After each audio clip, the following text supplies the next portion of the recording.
Hello, I'm Derek Matthews, and welcome to Anne Arundel County's Real Talk. On this episode, we'll get a special update on a few special projects working here in Anne Arundel County. So let's take a quick peek at a few activities that have happened around town since we last spoke.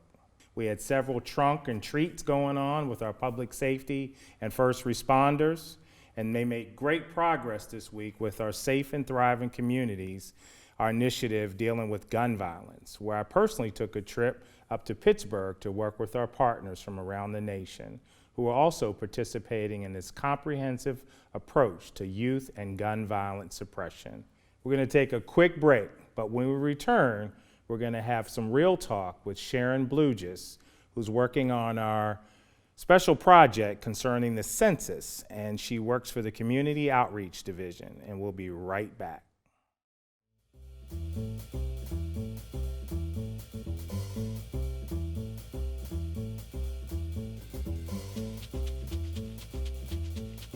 And welcome back, and we're here with Sharon. Sharon, you work for the Community and Engagement Constituent Service Office within the County Executive. Yes, sir, CECS. CECS. So, and I'm with District 6, which encompasses Annapolis, including downtown Annapolis area, parts of Edgewater, Crownsville, Sherwood Forest, that kind of area, and parts of I think that's about it. So it's one of the smaller districts, yeah. So the community engagement is basically the link from the county executive's office to the community, and each of you have a respective district, right? Yes, there are 7 districts, councilmanic districts in Anne Arundel County. I'm District 6, and we have a representative for each district. And so we're community engagement, which means that we're going to be engaging with the community on any of their home association meetings or ribbon cuttings or business openings, things like that.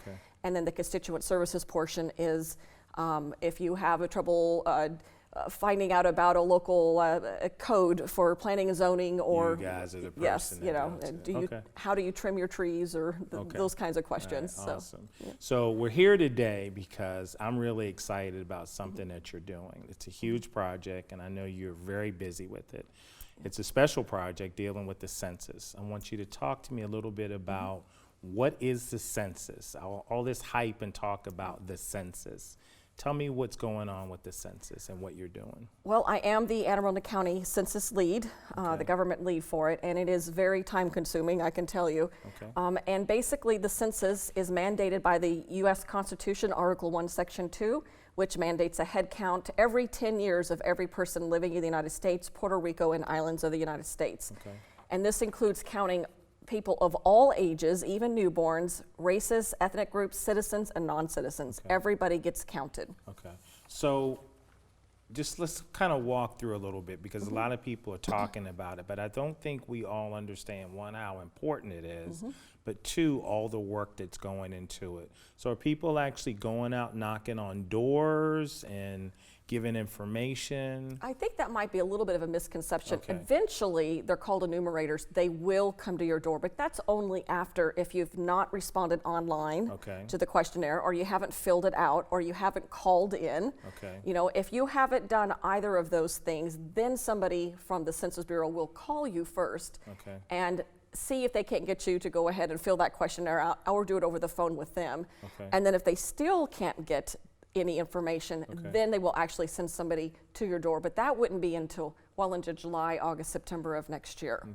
So that's the last resort. Right. So I know you have a counterpart, Harry. I want to make sure he gets his proper credit too, because absolutely. I hear your name and I hear his name. Yes. So let's make sure Harry gets his proper due. I completely agree. Harry Freeman, he is the chair of our Complete Count Committee. Every county is required to establish a Complete Count Committee. Anne Arundel County actually was one of the first to establish, besides Baltimore City and maybe one other county. We have almost 50 members on that, and they represent from the heads of the county agencies to nonprofits to business groups to the hospitals to the colleges. Basically, if you talk to me about the census, I'm probably going to put you on that committee. So, and Harry is the chair of that and has been an exceptional leader and to help guide through this process. Are there any, we always talk about the good, but let's talk about any of you guys running into any hardships with respect to finding any difficulties with navigating the community with respect to the census? Let me give some numbers. In 2010, Anne Arundel County had an 80% response rate, which means that 20% of our population was not counted. So that was a loss of $43 million to Anne Arundel County. The other hard to reach group, and this is how we talk in the census, we talk about hard to reach groups, is the 0 to 5 age. So let's say we have 111 schools, 80 of those elementary to 12 high schools. So an undercount of children 0 to 5 years of age can lead to overcrowded schools, larger class sizes, and impractical student to teacher ratios. So that's just one example of why it's important to have an accurate count of how many children will be entering kindergarten, let's say in the year 2015 potentially, if they're born this year, right?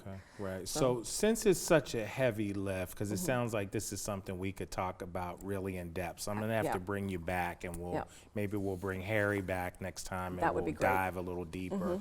But I want to make sure that the community understood the importance. But the last question I have for you is, what can the community, if at all, what can we do to help with the process to make it easier so we can capture the numbers and get our proper due when it's time? Well, elected officials can use their platform right now to help get the word out. And we are currently using a lot of different avenues to do this. This is just a little sign to put on a customer service counter, and it's just everyone counts, and we're just trying to get people's awareness. We're going to be sending out this lovely insert here, Spanish on one side, English on the other. It's going to be going into over 140,000 households in Anne Arundel County in their utility bills, and we have similar other type inserts going in, jury notices, business licenses, permits, things like that. All right. So last thing, is there a number or an email that people can reach out to find more about the census? Yes. So if you would like to help with the census, if you would like to help distribute some brochures, perhaps in your church, in your business, in your community, your neighborhood, you can go ahead and give me a call at 410-222-4233. So 410-222-4233. 422-4233, ladies and gentlemen, 410. Okay. All right, Sharon, we are out of time. I wish we had more time, but we'll bring you back. Please. I see you got a little shirt over there. Is that by any chance a gift for me? It is. I brought you a t-shirt. You will see many county employees wearing this. And I thank you very much. I thank you very much. Ladies and gentlemen, this wraps up this week's edition of Real Talk. You can watch this episode and archive episodes anytime on Facebook and or YouTube by searching Arundel TV. Please tune in again next week for more highlights and news and special projects here from Anne Arundel County. Next week, we'll be discussing youth gun violence and the efforts to disturb the cycle here in our county. We'll see you next time. Again, I'm your host, Derek Matthews, and thank you for watching Real Talk.